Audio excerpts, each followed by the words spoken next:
nak makan Nutrika tapi tak nak bayar mahal. Ini cara je. Ramai tanya saya, macam mana nak dapatkan Nutrika dengan harga murah? Okay? Mula-mula ambil package silver. 2 kotak Nutrika RM320. Siap dengan membership. Okay, lepas kita makan dan puas hati dengan kesihatan, kita recommend pada 2 orang kawan. Ambil package yang sama, 2 kotak Nutrika. Setiap seorang, Life Nutrix akan bayar bonus 30%, RM96 seorang. 2 orang, kita dapat RM192. Lebih lagi, Life Nutrix tambah lagi group bonus RM46.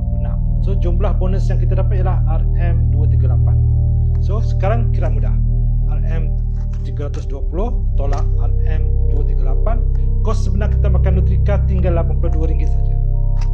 Dan bila kawan kita mula perkenalkan orang lain, kita akan dapat bonus berterusan. Belum masuk lagi repurchase bonus 10%, sale and purchase bonus sehingga 13%, dan partnership bonus sehingga 6%. Ini baru package silver. Saya belum cerita lagi package gold dengan unlimited income. Okey? Dapatkan Nutrika package silver 2 kotak. Terima kasih.